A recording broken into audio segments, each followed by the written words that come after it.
Welcome back. This is Around the Crown. We're talking all things Sacramento Kings and beyond. Join the Royal family by hitting that subscribe button down below. And while you're down there, please smash that like button. Well, Calvin, we have a special guest, Franklin Cartoscelli from KHTK and the Return of the Roar podcast. We met Franklin when we were in Sacramento at Punch Bowl Social. What's up, Franklin? Good to see you, man. Guys, thanks for having me on. I wish I was coming on after, a win, but it's good to see you guys again. This time without the bowl, but maybe next time, we can get something going at Punch Bowl. Yeah, dude, that would be awesome. Right. Good to see you, man. Thanks for joining us. We were really hoping for a win tonight because these are so much more fun, right, after a win? Yeah, I mean, it's funny whenever I go on other podcasts or people come on ours, it's always after a loss. It's very rare. We have I think Brendan Nunez and I my buddy Chris and I, who we have a podcast together, and Brendan got on after the Clippers game, I think back in December, and that's the only podcast I think we've recorded happy. So I'm sorry I'm not here under better circumstances. Hey, but it's not your fault. We're all here hoping for the same thing, right? So yeah. So I want to hear we need a good luck bowl. I want to hear your first thoughts on the game tonight. Hey man, it was fun. It was a fun game. You see them come out and fall flat in the first, like we kind of see normally. The defense is still, to put it lightly, a work in progress. But I was really happy to see the changes they made in the second quarter, and pretty much the whole second half up until that kind of last 3-4 minute span there, the defense looked good. It's just, you see what these good teams do, like Denver down the stretch. It's what good teams can do. They can close these games out. They look composed. They don't panic. And even some of the Kings players that are a little more experienced, like Sabonis down the stretch with that turnover. And there was some questionable calls, I'll say. I just saw, again, the replay of that screen that Jokic set up for Monty Morris on that three-pointer. But, you can't hold on to those too long because they did have a chance to win the game. But overall, no silver linings really, or morale victories at this point in the season. But I've been more disappointed from games this season, so I liked it. Awesome. Yeah, I think we've all been more disappointed at certain points of the season than tonight. It's always good just to be in the game, right, late in that game. And you're right. I mean, a couple calls here and there, maybe it's a different story. I also think if De'Aaron tries to go over that screen instead of under it, maybe there's a better chance that he gets that call instead of, retreating back into the paint. But that's another topic for another day. I'm curious from you if you have any type of insight into the Richaun Holmes situation. All we hear right now is that it's a lower back soreness. It comes at a particularly interesting time, right, where he's slowly falling out of the lineup. Do you have any other information, or in your opinion, do you think that there's something more going on behind the scenes, whether it's a physical injury or he's just kind of falling out of touch with this team and is maybe a little bit disgruntled, I guess? I mean, it's a variety of things, sure, but to just put it out there, the back thing is legitimate. He's having some soreness in his back, and that's for this case right now. But obviously, Rashawn's gone through a lot this season, both on and off the floor. He had some personal stuff a while back. He obviously has gotten hit in the face more times than Rocky Balboa this season. He loses his starting spot in the rotation to an all-star in Sabonis. It's been a rough year for him. It's kind of a lost season at this point. With 20 games left, it's hard to see how he can realistically come in and put together a stretch that would make you feel like he's played to a standard he would be happy with himself, which is both in and out of his control. Like we said, the injuries are tough, and that's going to be frustrating. And losing your job's tough too. So, yeah, it's interesting timing, especially after Alvin Gentry did say that to practice the other day, he had his best back-to-back showings of practice he's seen in a long time. And he was speaking very highly of him, both at practice to us and then on my boss, Nick Cattles' radio show. He said that, hey, Rashawn's going to be a part of this team when he is able to play. It just so happens right now the back soreness is a thing. But you definitely could have used a guy like him tonight to combat Jokic in the post. And Davion Jones, he has aspects of his game that are very, very valuable to the Kings. But we've seen him guarding Jokic is not easy for anybody, but Damian Jones has especially had a hard time. But it'll be interesting to see what happens on Monday. If Rashawn isn't able to play on Monday, maybe that raises a few more eyebrows. But from everything we've been told and heard or seen, it's a legitimate it's back soreness. But overall, tough year for Rashawn.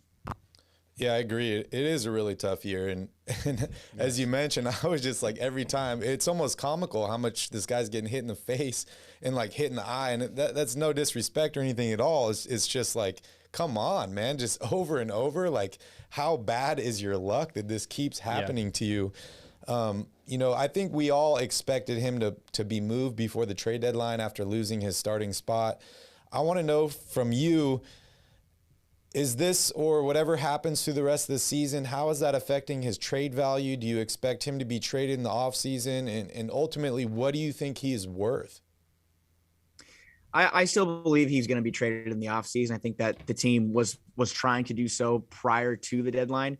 And you saw how long the Hornets waited to make a deal for Montrezl Harrell. I do think that's a team that's been longly linked to Rashawn.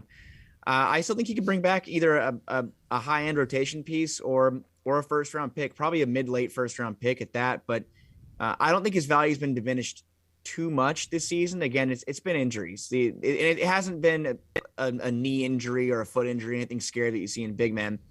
It's just been bad luck. Like you said, it's been the same eye. His right eye got clobbered. Just he missed some time for a laceration, and he comes back and gets hit in the same eye. The goggles haven't really helped him out. It's hard. It's hard to be hit. Being hit in the face isn't fun, especially. I mean, I can't imagine what it'd be like to be hit in the face by Mo Bamba and other guys in the NBA that have hurt Rashawn this year.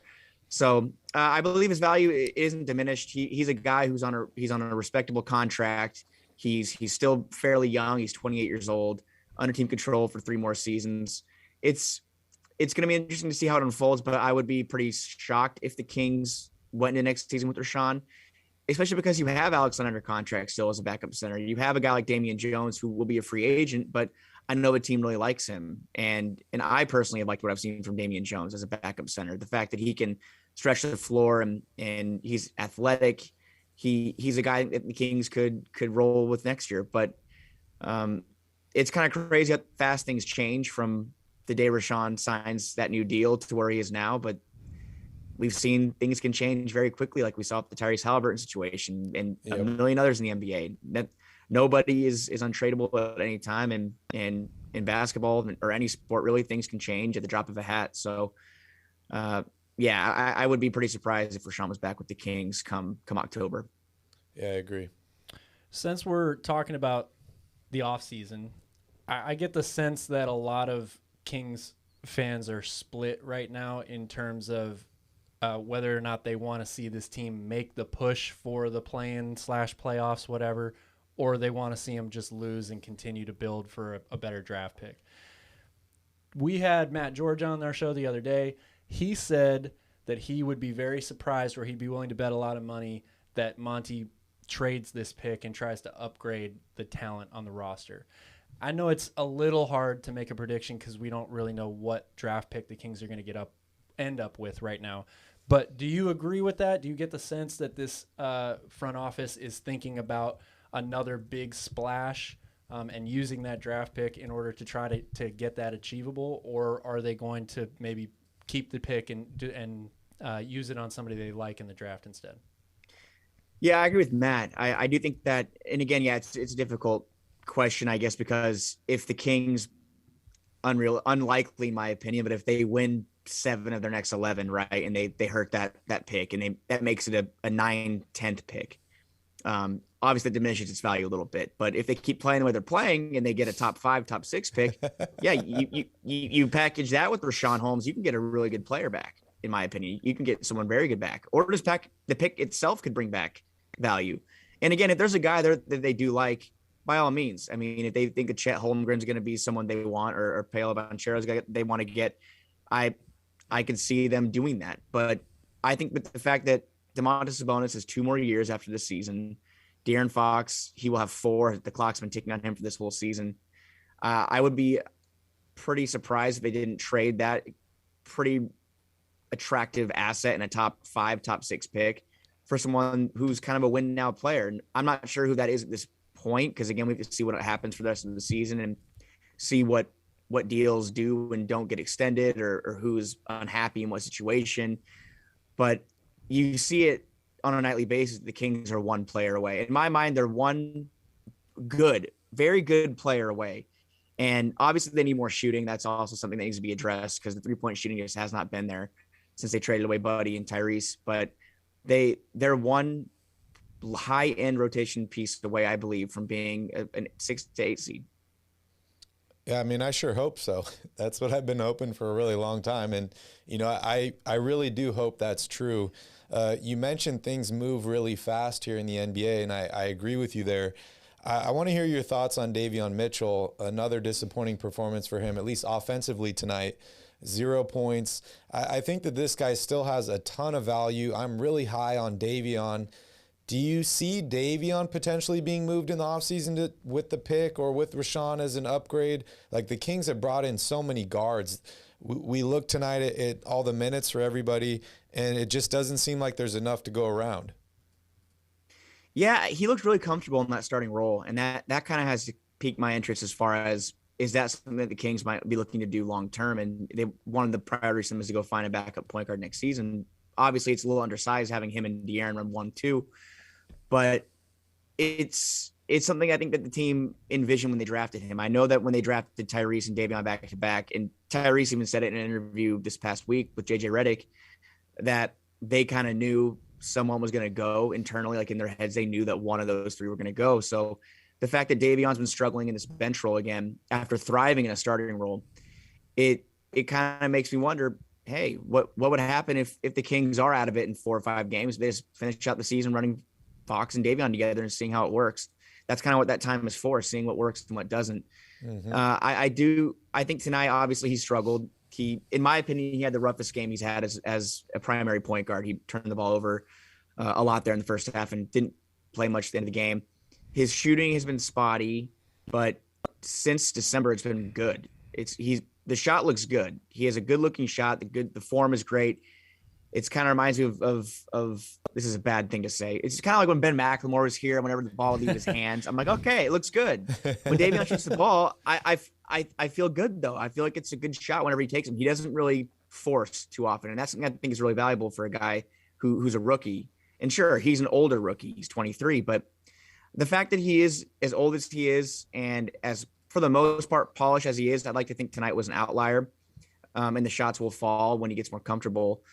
I think there's a possibility you could see him kind of like a Marcus Smart role. And that's a comparison I think people have used a lot, because the fact he's a defender and he can knock down the occasional three, but he's someone who's versatile and can defend multiple positions and under contract for a long time. And could the Kings trade him?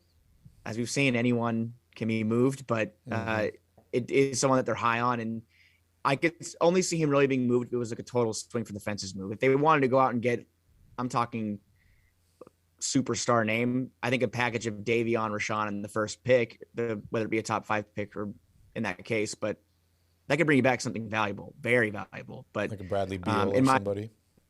Yeah, I mean, Bradley Beal was one I was talking about with just some friends over the last couple of days, just thinking if he was open to inking an extension, that's a guy I mean, a lot of teams are going to be interested, right? But if he was interested in signing an extension, yeah, I mean, that's a deal I probably would give up Davion in. It'd have to be for a very good guard, because as we saw with the Halliburton trade and Buddy Hield, when you move a guard, probably should bring back a good guard. And that's not a knock to Justin Holiday and Jeremy Lamb, but Jeremy Lamb's not going to be here next year, most likely. And Holiday had a good game tonight, but he's a little streaky, as we've seen, and he's someone I think is probably going to be more of a rotation piece next year. He's under contract, so that's the kind of thing that the Kings need. They need that 2-3 shooting guard, small forward. But yeah, that's kind of what I agree. I agree. And if you're to compare De'Aaron Fox to anybody in the league, it's probably going to be John Wall, at least as far as speed and playing style. And John Wall and Bradley Beal, when they were healthy, had some very productive seasons. Oh yeah, absolutely. So I'm curious, kind of building off of that answer that you just gave. You talked just a minute ago about the Kings being one player away. Let's just say, for a theoretical situation here, The Kings this offseason, whether it's free agent or trade, they could acquire anybody out there that they wanted. Who is the person that you think you would go after as that one guy to put them over the top? Because I tend to think that it's more of a forward than a guard. People's names like John Collins, Jeremy Grant keep coming up a lot. Bradley Beal would be fantastic. I'd love to have Bradley Beal. But if you had just one player to pick out there to kind of complete this lineup, who would it be? Well, the Boston Celtics probably would hang up the phone, but I think Jaylen Brown is someone I've always been really high on. I mean, of course, that's super unrealistic, but I think that's that kind of player for sure. And John Collins is one too. I was really interested to see if they could make a trade for him, and that's someone that could be traded. I know that he's played a little better since the All-Star break, or not the All-Star break, excuse me, since the rumors died down prior to the deadline, but there's a lot of things going on in Atlanta and a lot of things at play. And you've seen the reports that he isn't fully happy taking a back seat. And obviously here he wouldn't be the guy either, but I think making him a guy with Fox and Sabonis would make them a three-headed monster that could probably go up with a lot of good teams. So obviously Jaylen Brown is not that realistic, but I think a realistic one, and you guys said it already, John Collins, I think that's someone I would go after hard because I think he's someone that could be available. Other people that might come up and could be available, that's something I think remains to be seen until what teams finish where and what situations happen as far as contracts go. I do know that, Jeremy Grant was one I was open to. It seemed like that was one that was potentially going to get done. And I talked myself into that possibility just because of the fact he is one that's long and can defend multiple positions. And, but then again, I'll talk myself into almost anything sometimes. Hey, we're Kings fans. Frankie, that's what we do. Yeah. We talk ourselves into stuff all the time. Yeah, I grew up that way too. I was talking myself into Jimmer Fredette and a lot of things I didn't want to. Hey man, Jimmer Mania, that was a thing, man. Yeah. It was I think I was in high school at we were at a college basketball camp, and our buddies and I were so excited about it. And I don't think any of us being 15-year-olds didn't even know who Kawhi Leonard was at the time. And that's just completely it's a sad thing to look back on. It was a Facebook memory that popped up, and it said Jimmer Mania on the state in 2011. Oh man, it's tough looking back at this stuff. But yeah, I can talk myself into most situations, but then I try to kind of give myself a little bit of unbiasedness. I think Jeremy Grant would be a decent get. It just depends on how much you can give up for him. And now the fact that he has 1 year on his deal, and the fact he's looking for an extension too, right, which I think was one of the biggest holdups in the Kings trading for him, was the fact that he wanted more money. That could change things a little bit. But if it was a hypothetical Rashawn for Jeremy Grant swap, I don't think I'd be that mad at it. I don't think that Detroit would go for that, but that's one thing I probably would not say no to. Yeah, I agree with that. I think one of the most consistent things that I've heard from Kings fans this season is that they're unhappy with the coaching, right? Whether it was Luke Walton, whether it's Alvin Gentry, everyone's been screaming from the rooftops, we want a new coach. We want a new head coach. I'm not going to lie. I'm with them on that. I was never happy with the Luke Walton hire in the first place. Nothing against Luke. It's just that he's a Laker, man. I hated him from the start because I grew up watching him sit on the bench of the Lakers and watch the Lakers destroy us. But if you were to choose an ideal candidate, I know this is a tough question because a lot of things can change in the next couple months as far as guys getting fired and guys being available. Is there a coaching style that you think fits this Kings roster as of now? And is there a guy that's on the top of your list? Yeah, the Kenny Atkinson, obviously he comes from winning organizations. He's someone I think the Kings will look at for sure this offseason. Again, granted that they don't go on that 7 of 10 run I was telling you guys about, whatever. If the Kings make the playoffs, I think I've heard there could be a vesting option in Alvin Gentry's contract. If they make the actual playoffs, he would come back. But again, that's probably a 1 in 100,000 chance that happens at this point. So they have to make the plan and win both games. But Kenny Atkinson's a guy that I like a lot. I've been hearing a lot of good things about Sam Cassell, just about how he will be looking for a job and that teams will be interested in him. And he's someone who's been assistant coaching for a couple of years now, and someone that I think is respected in the league. And obviously we know what he brought to the table as a player, just that kind of pedigree as a veteran. Bringing that kind of guy in, hard-nosed, defensive oriented, either of those guys really on the defensive side. It'll be hard to bring someone in that's worse defensively than Luke Walton and Alvin Gentry have been, which is kind of a bonus. But it's so interesting to me that the Kings have gone probably 9-10 years without a legitimate coaching search. When they hired Dave Yeager, they brought in a couple of guys for interviews, and then Vlade immediately just hung up the phone on those guys and called Dave Yeager and hired him on the spot once he became available. And obviously, Luke Walton was his buddy from the Lakers when he played there briefly, hired without a search. So it's nice that Monty's going to get a chance to get his guy who fits the ideals of him and the rest of his front office, Wes Wilcox. If they want to give Joe Dumars a call, if he's around that day, which we see him now and again, it's nice that they'll get to pick their own coach. And those are the guys that kind of pop out to me the most. Sam Cassell, Kenny Atkinson. I heard, I don't know how legitimate that is, that Mike Brown might be a guy they look at. I don't know how I feel about that. The Kings do have this, mostly ownership has this total fascination with becoming the Warriors, which I don't understand why that's still a thing. Everybody wants to be the Warriors, right? Yeah, I mean, are they going to try to be the 90s Bulls next or the 80s Celtics? Yeah. It's just you can't replicate these things. Vivek did say that Nick Stauskas was big like Clay and shot like Steph. That's another thing that I remember a lot. Ouch. Seared into the brain. I saw someone say Rick Adelman's son. Yeah, that's one name that also, I believe I was on a panel podcast with Jill Adge. Jill Adge mentioned that as well. So that could be a great full circle moment if the Kings get back to the playoffs with Adelman and behind the team. So I like basically, that. You what? I like that. I mean, I feel like the Kings nailed two of their coach hirings in the past 10 years, right? And that would be Mike Malone and Dave Yeager, and they just weren't patient enough, and they just gave up on both of them too early. I'd love to bring in a young guy with potential and give him some time, or her. But bringing in these old guys like Alvin Gentry, I feel like I already know what I'm going to get from him, and there's definitely like a point where you plateau. Yeah. Yeah. No, you go ahead, Counselor. You go ahead. No, go ahead, please.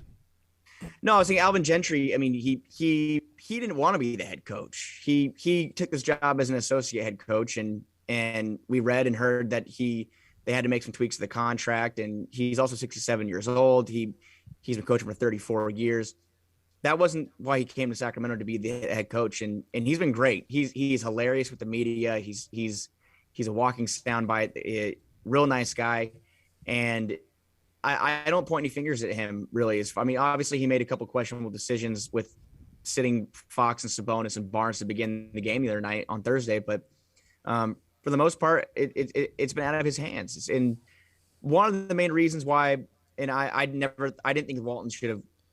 think that Luke Walton should have started the season. I thought he should have been let go before the beginning of the season. But when people when people were calling for his head at the beginning of the year, I said, hey, they're playing with the same exact roster this year that they had last year. They had really made no moves before the season started. And nothing really changed after. Now, obviously, we just had the roster turnover. It's literally been a handful of games. So we need to let some more things kind of unfold here. And this upcoming week, in my opinion, is the biggest. I mean, every game is big, obviously, but the next three games, in my mind, they're huge. Yeah, Pelicans, Spurs must win. They have to go 3-0 over the next three, which is a lot to ask for. You got OKC Monday, then you get that back-to-back Pelicans Spurs. So the roster looks different. But again, back to the coaching.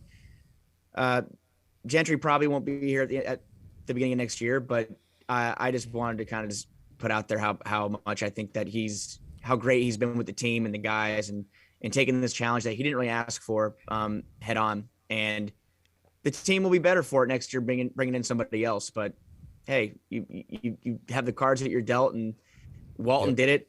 Yep. Didn't last. Gentry did it, and obviously he struggled too. But it's gonna be nice for a change. Tough spot for Alvin Gentry. He was tough spot. put in a very tough spot, and I talk about setting people up for success. He was not set up for success, but he did his best, and I got to give him a shout out for that.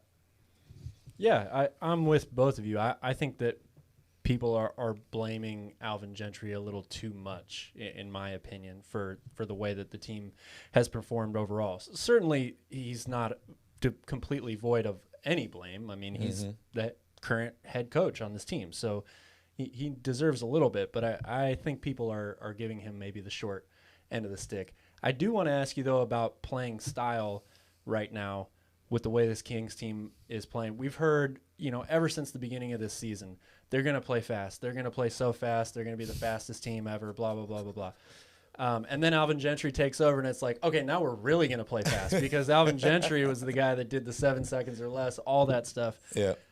I'm curious to know from you, since they've made the trades, I think they can still play really fast. I mean, Sabonis is a guy that can actually take and start the break off of a rebound.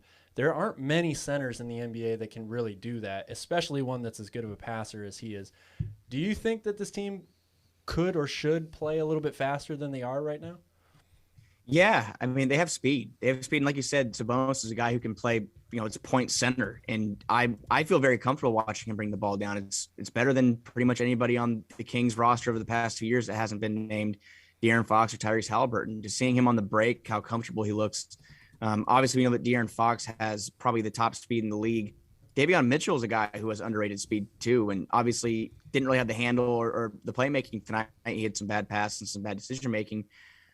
But the idea that they could run faster, yeah, they obviously could. Now, that's where it might come back to coaching a little bit, as far as I don't know what Gentry and the coaching staff is telling these guys to run, or wants them to run out of timeouts or run half court sets and whatnot, or on fast breaks. But it's when you have De'Aaron Fox, Davion Mitchell on the team, and you have a guy like Sabonis that can kind of run the floor, you should run every single play. You should be running, and you see it happen when they want to, and that's why it's kind of frustrating. You see De'Aaron Fox kind of hit that switch where he can just blow past everybody, and obviously that takes energy, that takes effort, and you can't do that every single play.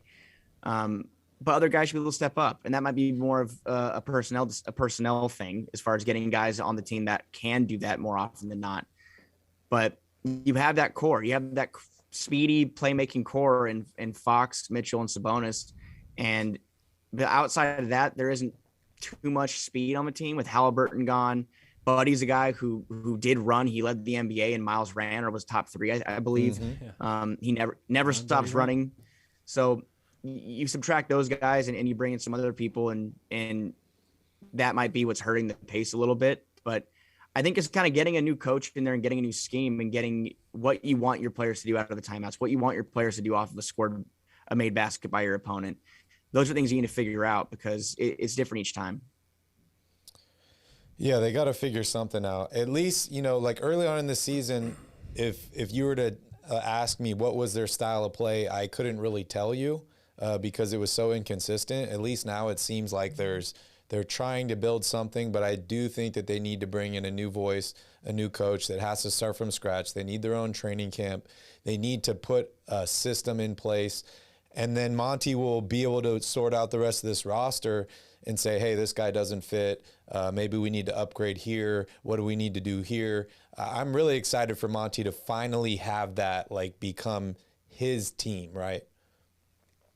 Yeah, and it started with the deadline too, bringing in these guys. I think that before the deadline, you had all these players that have been here since the Vlade Divac era, and Marvin Bagley, Buddy Hield, De'Aaron Fox, Harrison Barnes. These are Rashawn Holmes.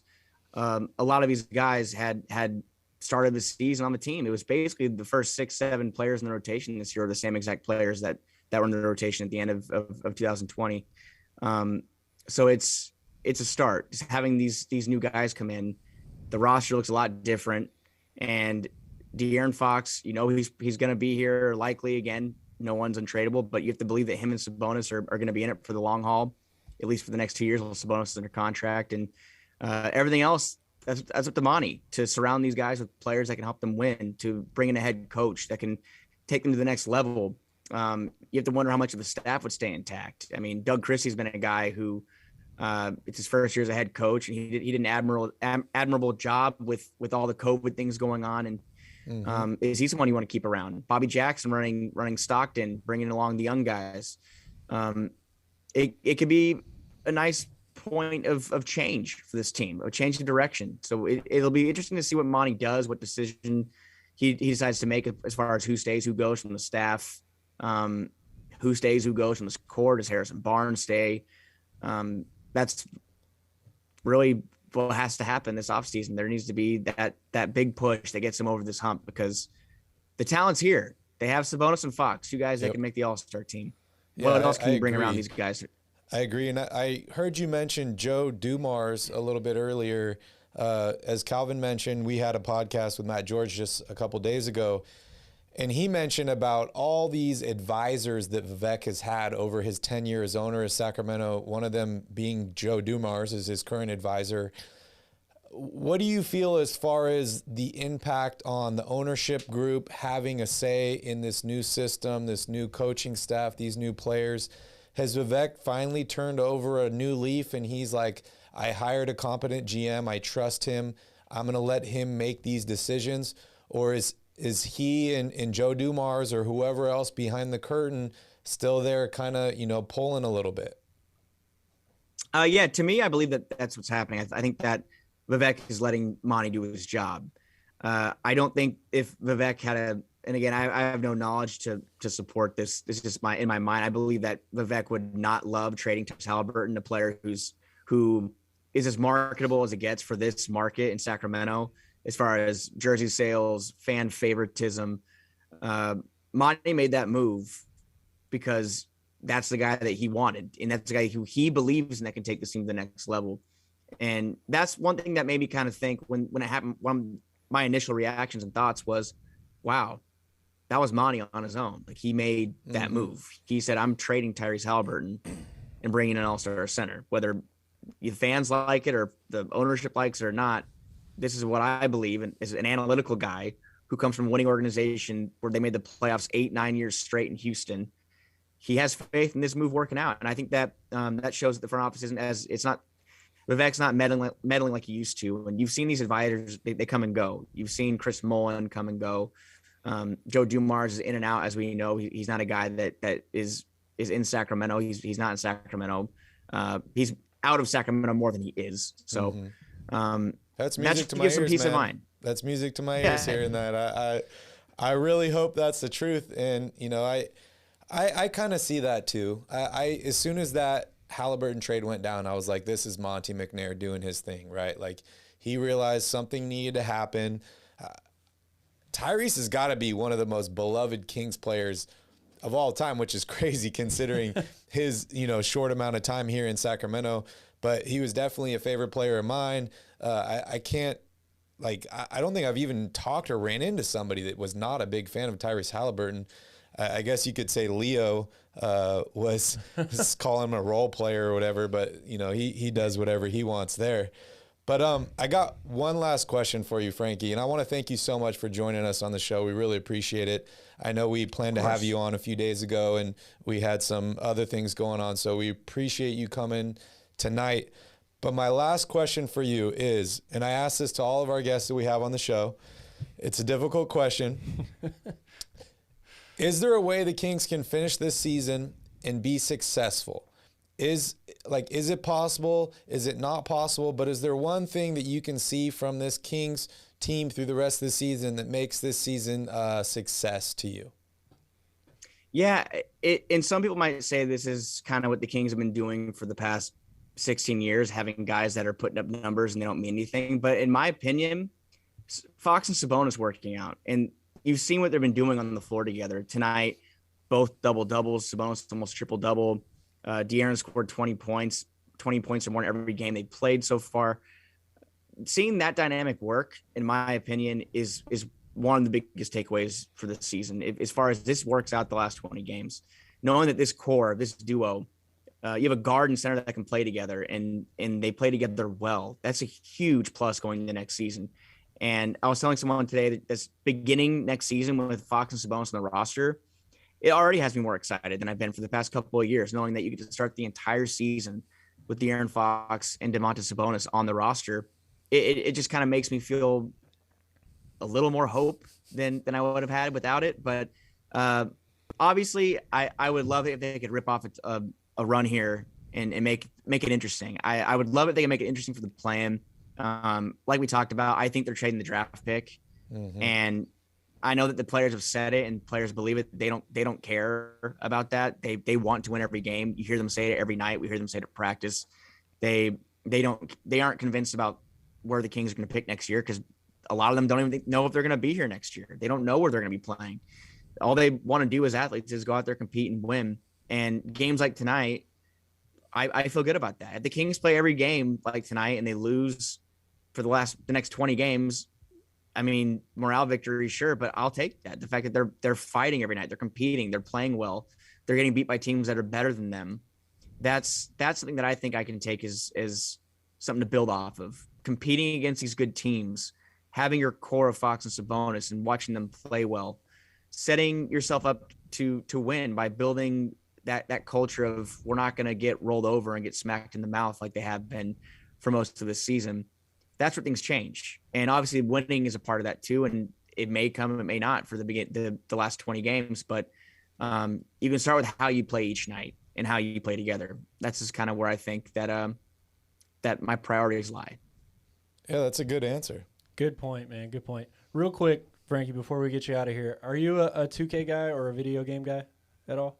You know, I just started playing 2K about a week ago, and I'm on career mode, and I'm enjoying it. I was kind of like down on it for a minute, and now when I get done with you guys, I'm probably going to play a little bit. My guys just starting to get good. Well, then I need you to do me a favor. The next time you see Kyle Draper, can you please tell my man what the B button means? It breaks my heart that he uses it incorrectly every single time he's on a telecast. I will pass it along. I'll pass it along. Thank you. Or you guys should just tweet at him. I'm sure he'll get back to you on Twitter. Okay. Yeah, that's All a right, good idea too. So we let everybody know that you do the Return of the Roar podcast. Is there anything else you want to tell anybody about yourself, about what you're doing, how they can reach out to you or find you or listen to you anymore? Yeah. So, I mean, obviously, I'm on Twitter. If anyone wants to come talk to me, I try to get back to a lot of people as long as you're nice, or not calling me names. But I'm on Twitter. My name's kind of hard to spell. You can see it right there on the screen. Cartoscelli. You see it. It's tough. But no, I'm like you guys, man. I'm a Kings fan at heart. I grew up just right down the road in Yuba City. The Kings have been my life for as long as I can remember. I worked for the team out of college for 4 years, and then I got into writing and some broadcasting and whatnot. So it's super fun. I'm still new at it, and seeing guys like you who are also kind of coming onto the scene, it's super cool to kind of collaborate and do things together. Because I was talking to Brendan about this too, because Brendan and I are doing some stuff together too. It's nice to have a Kings community of people that can all work together, because we all want the same things. We all want the Kings to win. Definitely. And for that, I mean, I just want to say thank you guys for bringing yourselves onto the scene. And it was fun seeing you guys at Punch Bowl. And next time I'll actually help you with a little more, of the Punch Bowl next time. I know you had a full bowl with closing time was coming, but I'll take an Uber next time and we'll do something different. So thank you guys again just so much for the opportunity. Yeah, dude. No Much worries. appreciated, man. Much appreciated. I think the next game will be March 18th versus the Celtics. So hopefully we can see you, around that time. That'd be awesome. That's a Friday night, man. I'll see you guys then. All right. Awesome. All right, man. Well, thank you so much for joining us. We really appreciate it. You're really living the dream, man. And we'll talk soon. All right, guys. Thank you so much. Have a good one. All right. Thanks, Frankie. See you guys. All right, Calvin. That was fun. It's always good to hear what the experts have to say, because you and I are not experts. We're just here having fun. We just play one on TV. All right. Well, anything else you want to talk about here in this subject? Are you ready to move on to the next game? I think we can move on. Do you have anything? Nope. All right, guys. We're going to take another quick break here. And when we come back, we're going to take a look at the Kings' next week of basketball action with Kings Crusade.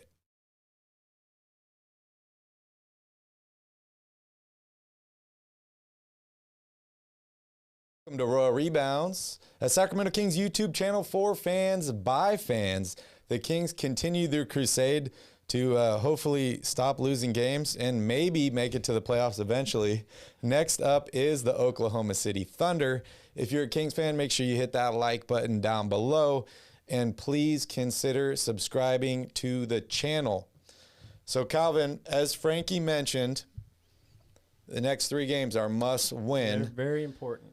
But before we jump ahead, you can really say, like he said, every game from here on out is a must win. Yep. But before we jump ahead here, next up is the Oklahoma City Thunder. Yep. Let's hear your keys to the game. All right. So these first 2 keys, I may keep them as the same keys to the game for the rest of the season. Because when I watch the Kings, it always comes down to 2 things for me. Number 1, guard the 3. Number 2, communicate better on defense. They do those 2 things, they're going to be a much better team. It's just that's just the way we are at this point, right? Number 3, so the Thunder do have some injuries right now. It's uncertain whether or not some of these guys are going to be back on Monday.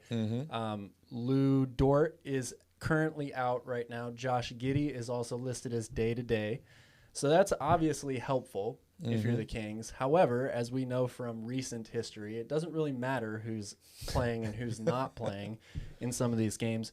So for now, if those guys are going to be out, my last key is just let anybody but SGA beat you. I mean, this team really has very limited offensive options when some of these guys are not playing, like Lou Dort or SGA or even Josh Giddey. Kings are good at letting the other guy beat you too. They're good at doing that, absolutely. So if those 2 guys are going to be out, Dort and Giddey, all the defensive attention has got to go to SGA, and I'll let these other guys. This is not a good 3-point shooting team overall, so I'll let these guys take open threes all night long as I'm seeing a concerted defensive effort to stop Gilgeous-Alexander, which is much easier said than done. But again, you know, we need to corral him, double team him early and often off of all screen and roll action, and, you know, force guys like Darius Bazley to step up and beat you. So the Thunder are the only team below the Kings in the standings for the next 6 games that they're playing. They started a 5-game road trip tonight. So the next, 4 games are on the road against the Thunder, the Pelicans, the Spurs, and the Mavericks. I mean, I know you should beat the Thunder, but as we said, every game is pretty much a must win at this point. So you got to beat the Thunder on Monday. You got to beat the Pelicans on Wednesday. Zion, we still don't know what's going on with him. I think it's fair to say he's definitely not playing on Wednesday. I would be shocked if he played a game this season. You got the Spurs on Thursday. It's always hard having a back-to-back and traveling. Then you go on and take the Mavericks. Then you're back home against the Knicks and the Nuggets. There's a lot of tough games here, Calvin. There are a lot of tough games here, and it's going to get even harder as you get further out past that. I mean, Milwaukee, Chicago, Golden State, Phoenix, all those teams are still upcoming here for the Kings on the remaining schedule here. But, yeah, that just means that this week of Kings basketball is even more important if the idea is we are playing to play in the play-in tournament. Then you cannot afford to lose to these 3 teams. You absolutely can't. If you're looking at the next 6 games here, any one that you're more excited for than the next? I am really excited to see CJ McCollum has been awesome since he was traded to the Pelicans. Him and Brandon Ingram are a legit 1-2 combination. So I'm excited to see that just because I love CJ McCollum as a player. I always have. I'm not excited to see that from a Kings perspective because I think it could go badly for them. Yeah. But, out of all these games, it just is hard when so many good players are injured on all these teams, right? Like you look around the league, and my dad and I talk about this all the time. It's like a lot of these games that aren't Kings games, I turn it on and I'm like, who are these guys? Nobody's playing. Like literally no one is playing. So it's difficult to see. What was the those Nets games, the other day when you're like, check out this injury report? report? Yeah, the Nets 5 players on their injured list. combined 23 All-Star appearances. Yeah, it's wild. It's insane. And that's with Joe Harris not having a single All-Star appearance. And they still had guys playing like Blake Griffin that made the All-Star team as well. It really is nuts. So, yeah, I mean, I guess I'll say the New Orleans game just because it's a really important game, first of all, for the Kings. And I am sneakily excited to watch Brandon Ingram and CJ McCollum together. Yes, out of the next 6 games, the Pelicans and the Spurs games I would deem the most important because these are direct, opponents for this 10th or 9th spot in the play-in. Any win that you can get against them heads up is so ideal because not only do you get a win, but they get a loss, and that helps you move up the ladder there. But, yeah, it's going to be an interesting next week of basketball. As Frankie said, probably the most important week of the rest of the season. Unless they're able to win a bunch of these games, then the next week will be the most important. But you know how that goes. Yeah. Well, I think we're going to wrap up the show here. I want to remind you all that we did put out a ton of awesome Kings content over the All-Star break. We have interviews with Brendan Nunes. We have an interview with Matt George.